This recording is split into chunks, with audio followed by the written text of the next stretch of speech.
Konnichiwa, halo. Perkenalkan, nama saya Regina Nadia dari kelas 11 IPS 3 absen 32 akan menjelaskan tentang proses masuknya pendudukan Jepang di Indonesia. Masuknya Jepang. Jepang masuk Indonesia pada tanggal 11 Januari 1942 di Tarakan, Kalimantan Timur. Kemudian, sejak saat itu, Jepang mulai menyebar dan menguasai daerah Indonesia satu persatu. Dimulai dari kota Balikpapan pada tanggal 24 Januari 1942, kemudian Pontianak 29 Januari 1942, Samarinda pada 3 Februari, Ambon 4 Februari, kemudian Banjarmasin 10 Februari 1942, dan yang terakhir adalah Palembang pada 16 Februari 1942. Setelah itu Jepang mulai menguasai dan berhasil menyebar ke Pulau Jawa, yaitu pada tanggal 28 Februari 1942, Jepang berhasil menguasai 3 daerah sekaligus, yaitu Banten, Indramayu, dan Bojonegoro. Akibat penyerangan Jepang yang begitu cepat dan begitu kuat, Belanda tidak dapat lagi bertahan. Pada akhirnya, Gubernur Jenderal AWL Tjarda van Starkenborgh-Staalhauser dan beberapa petinggi militer Belanda memutuskan untuk bertemu dengan Letnan Jenderal Hitoshi Imamura di Kalijati pada tanggal 8 Maret 1942. Pada pertemuan itu, Belanda menyerah tanpa syarat kepada Jepang. Belanda juga langsung menyerahkan Indonesia menjadi kekuasaan Jepang. Ada 3 tujuan Jepang masuk Indonesia. Yang pertama dapat dilihat dari kepentingan ekonomi dan politik. Lalu yang kedua, yaitu sebagai penyedia bahan baku. Yang ketiga, yaitu mendapatkan tenaga buruh yang banyak dengan upah yang relatif murah. Jadi biarkan aku jelaskan satu persatu.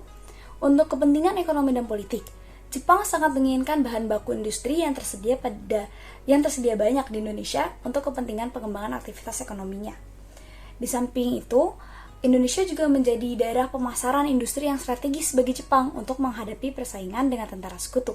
Bahkan dampaknya hingga sekarang, Indonesia menjadi konsumen bagi Jepang. Lalu, Jepang menjadikan Indonesia sebagai tempat untuk mendapatkan tenaga buruh yang banyak dengan upah yang relatif murah. Dengan ini menguasai sumber-sumber alam, terutama minyak bumi, guna mendukung potensi perang Jepang serta mendukung industrinya. Jawa dirancang sebagai pusat penyediaan bagi seluruh operasi militer di Asia Tenggara dan Sumatera sebagai sumber minyak utama. Bagaimana reaksi rakyat Indonesia saat Jepang datang menduduki Indonesia? Rupanya sambutan rakyat Indonesia kala itu sangat senang, sebab rakyat Indonesia memandang Jepang sebagai saudara tua karena memiliki latar belakang sesama bangsa Asia.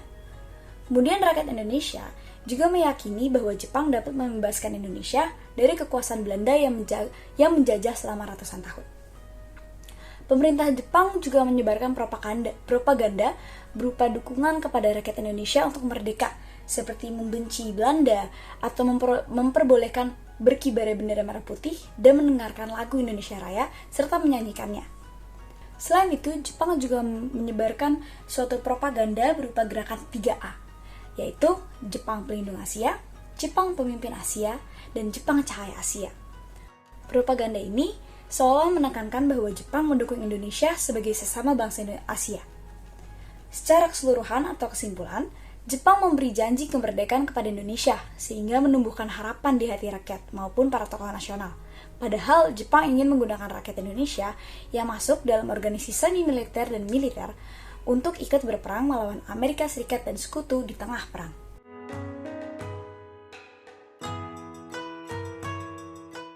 Setelah menduduki Indonesia pun, Jepang memiliki dan membuat kebijakan-kebijakan.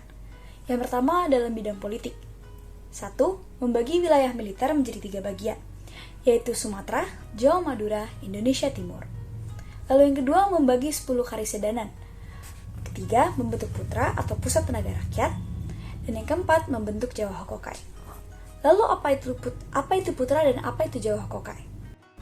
Putra sendiri adalah organisasi yang dibuat Jepang untuk menggalang dukungan bangsa Indonesia, misalnya merekrut tenaga kerja Romusha, untuk membujuk kaum sekuler dan intelektual agar mau menyerahkan tenaga serta pikirannya untuk mengabdi kepada Jepang. Begitu pula dengan Jawa Hokokai atau Himpunan Kebaktian Jawa, merupakan salah satu organisasi yang dibuat oleh Jepang pada saat menjajah Indonesia. Lalu kebijakan dalam bidang ekonomi. Yang pertama yaitu membuat koperasi pertanian Kumiai. Kedua, bangsa Indonesia dipaksa menanam tanaman jarak. Ketiga, SDA atau sumber daya alam dikuras untuk bekal tentara Jepang di perang. Lalu tujuan resmi pembentukan Koperasi Kumiai. Apa itu Kumiai? Kumiai sendiri dibuat untuk melindungi kepentingan ekonomi pribumi Indonesia yang terancam oleh Cina. Itulah tujuan resminya. Namun, tujuan sesungguhnya dari pihak Jepang tidak lain adalah untuk memperkuat cengkeraman mereka atas kegiatan ekonomi pribumi dan Cina. Kemudian kebijakan di bidang militer. Yang pertama yaitu menugaskan polisi rahasia atau Kempetai. Yang kedua, membentuk organisasi militer dan semi-militer. Dalam organisasi ini, yang pertama militer contohnya adalah PETA dan Heiho. Untuk semi-militer contohnya ada Keibo dan Seinen dan Fujinkai dan Gakukotai. Dari bidang militer dan semi-militer ini, serta organisasi-organisasi yang dibuat, inilah cikal bakal dibentuknya TNI. Jadi dari Jepang, kemudian ini adalah cikal bakal yang kemudiannya akan digunakan oleh kita sendiri bangsa Indonesia sebagai TNI. Nah, lalu apa itu polisi rahasia atau Kempetai? Kempetai adalah polisi militer Jepang yang merupakan unit militer yang menjadi polisi rahasia sekaligus polisi militer yang ditempatkan di seluruh wilayah Jepang, termasuk Indonesia yang merupakan wilayah jajahannya. Tugas utamanya adalah mendisiplinkan para perwira yang menolak kewajiban untuk masuk satuan militer. Kempetai juga menjadi polisi yang mengawasi gerak-gerik Indonesia. Sekian presentasi dan penjelasan saya mengenai proses masuknya kependudukan Jepang di Indonesia.